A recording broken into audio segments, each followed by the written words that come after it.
Because they're important things like playing with toys with your No, I did it grandkids. for my voltmeter. Oh, I thought you did it for your grandkid. What? This is pretty. This is so good.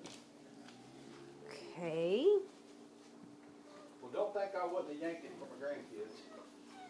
Oh, I thought you did. You had those new toys. They're so funny. They get over here. They get over here in the crate because they think they're big dogs. They think they're big. They're big. This is Red Girl right here. This is Sweet Girl. And Daddy says that Pink Girl is the sweetest girl in the litter. This is a big old boy. Who is this? Yellow boy? He's a big, heavy boy. Now, no biting me. That's not nice. Where is Pink Girl? I don't... Oh, she was still in the pen. I don't see her. I just swept. Why is there shred on the floor? Now, here's where we go. Yeah. Oh, yeah, we got a new toy, hon.